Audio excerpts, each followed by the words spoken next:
Well, the French state visit is now concluded and President Macron and his wife Brigitte have finally departed. Not after, of course, lots and lots of bombshells, problems, political statements and, of course, very dodgy speeches, some people might say. But it's really the royal arm of the things that caused a lot of interest, as you can imagine.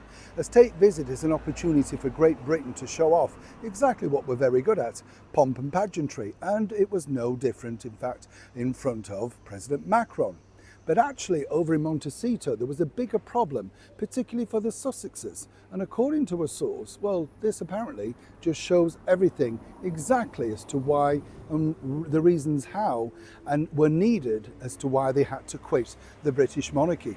As ever, let me explain.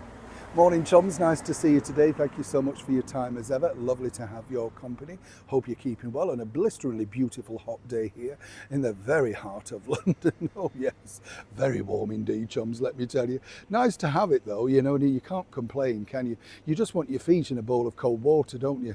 And well, don't be shy if you're doing it. I'm not bothered. No, pop a few salts in. It's lovely, isn't it? Yeah, refreshes the feet. Do you notice it's the old-fashioned stuff that is the best stuff in the end, isn't it? Have you noticed that?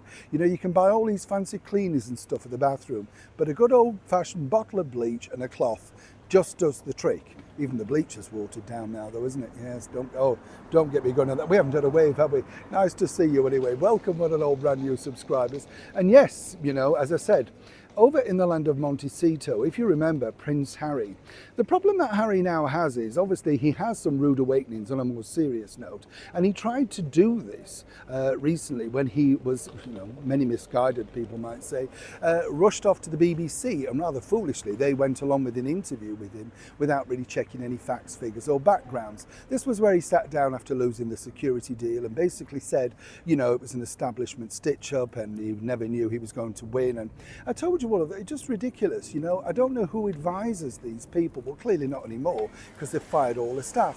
But the trouble is that you have is when you are hot-headed like that, you have to be very, very careful what you say because it's recorded, it's there, and that, you know, there lies your situation. But you see, Harry truly felt, according to that source, that what he'd done was a very good thing regarding his family.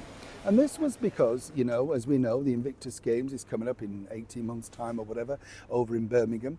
And the bottom line is he's already tried this line of, you know, I'm going to invite the family and all that, and we can kiss and make up. And also on the film of the BBC interview, he said he'd very much like to connect with his father, but he's not taking his calls. And he did look wistful, and he did look as if, couldn't quite believe it. This is where we're at, you know, stalemate, nothing happening. According to the source, Harry literally watches everything royal, particularly state visits. Meghan, not bothered, couldn't give a fig, just looks out the window, you know. But Harry, because he knows what goes on in the life, I'm sure he's looking at it with a bigger perspective and thinking, wow, you know, this was good or that wasn't, or I should be there or whatever.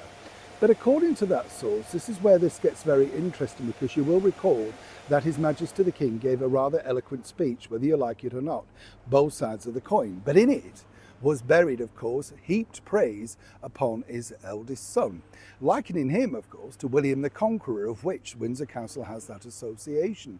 And this really blew a gasket over in the land of Sussex because, again, you know, Harry felt, and this is the stupidity, and you have to remember, this is a man, adult man, therapy for years, tablets, problems, whatever, has a very limited grip on reality, some people might say. He felt that that would have been a good opportunity for His Majesty the King to reference him, not even necessarily his wife at this stage. Harry now just wants some recognition for himself.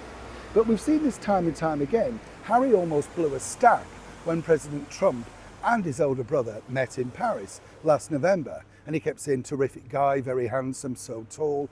This all really grated with Harry. He can't take criticism very well. Now, you can accept that from somebody like President Trump because you know that Trump is not your friend.